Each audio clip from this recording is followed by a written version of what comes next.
রমজানে নিত্য প্রয়োজনীয় পণ্যের দাম কেমন সেটা জানতে আমরা একটু চলে যাব টাউন হল বাজারে। সেখানে আছেন আমাদের সহকর্মী সাব্বির আহমেদ, তার সঙ্গে যুক্ত হচ্ছে আমরা। সাব্বির, সবজির দরদাম সম্পর্কে একটু আপনার কাছ থেকে জানতে চাই। নিত্য প্রয়োজনীয় পণ্যের দাম সম্পর্কে আমরা একটু জানবো আমাদের সহকর্মী সাব্বির আহমেদ। জি, শুক্রবার এবং এই শুক্রবারে কে কেন্দ্র করে সবজির বাজার থেকে শুরু করে অন্যান্য যে বাজার রয়েছে সেই বাজারে ক্রেতা সমাগম এই মুহূর্তে কিছুটা হলেও বাড়তে শুরু করেছে। তবে সবজির বাজারগুলোতে যেই দাম সবজিগুলোর, সেটি যদি আমি একটু আপনার মাধ্যমে দর্শকদের জানাই, সেটি হচ্ছে লেবু যে হালি বিক্রি করা হচ্ছে 80 থেকে 100 টাকা, কোনো কোনো ক্ষেত্রে 120 টাকা হালি বিক্রি করা হচ্ছে। এটি নিয়ে ক্রেতা সাধারণের মাঝে কিছুটা ক্ষোভ রয়েছে, কারণ লেবু এত দামে কেন বিক্রি হবে। স্বাস্থ্যকর অল টাইম ফ্যামিলি কেক, সব সময় অল টাইম হেলদি লাইফ, এ নিয়ে তাদের ক্ষোভ রয়েছে।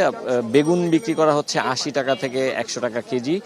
টমেটোর দাম সেক্ষেত্রে কিছুটা হলেও সুলভ মূল্যে পাওয়া যাচ্ছে। টমেটো কোনো কোনো জায়গায় আমরা পেয়েছি 20 টাকা দরে কেজি দরে বিক্রি করা হচ্ছে, কোনো জায়গায় 40 টাকা কেজি দরে বিক্রি করা হচ্ছে।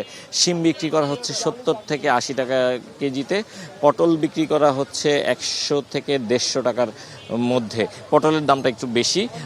গাজর বিক্রি করা হচ্ছে 30 থেকে 40 টাকা কেজি দরে। করলা বিক্রি করা হচ্ছে 100 থেকে 120 টাকার মধ্যে, এবং ভেন্ডি এই সবজিটি বিক্রি করা হচ্ছে 100 থেকে 110 টাকার মধ্যে, এবং কচুরলতি আমরা যেটিকে বলি, অর্থাৎ লতি বিক্রি করা হচ্ছে 120 টাকা।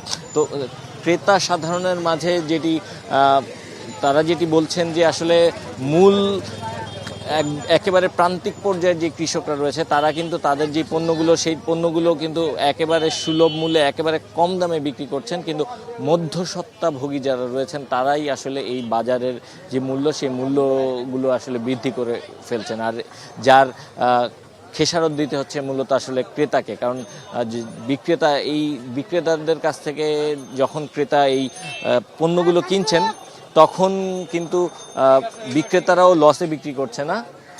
বিক্রেতারা তাদের যে প্রফিট রয়েছে বা লভ্যাংশ রয়েছে, সেই লভ্যাংশ যোগ করে তারপরেই বিক্রি করছে, কিন্তু এই খেসারত দিতে হচ্ছে মূলত ক্রেতাদেরকে। এই কারণে এই বাজার মনিটরিং যে ব্যবস্থাটি রয়েছে, এই বাজার মনিটরিং ব্যবস্থাটিকে আরও জোরদার যদি করা যায়, সেক্ষেত্রে আরও ক্রেতা সাধারণের জন্য ভালো হবে বলে তারা বলছেন। এবং তারা যেটি বলছেন যে যেহেতু সবজিগুলো পচনশীল পণ্য, যদি এভাবে বিক্রেতারা যদি এভাবে জিনিসপত্রের দাম বাড়িয়ে দেয়, সেক্ষেত্রে বিক্রেতাদেরও উচিত তাদের পণ্যগুলোকে বয়কট করা। সেক্ষেত্রে তারা একটি উচিত শিক্ষা পাবে।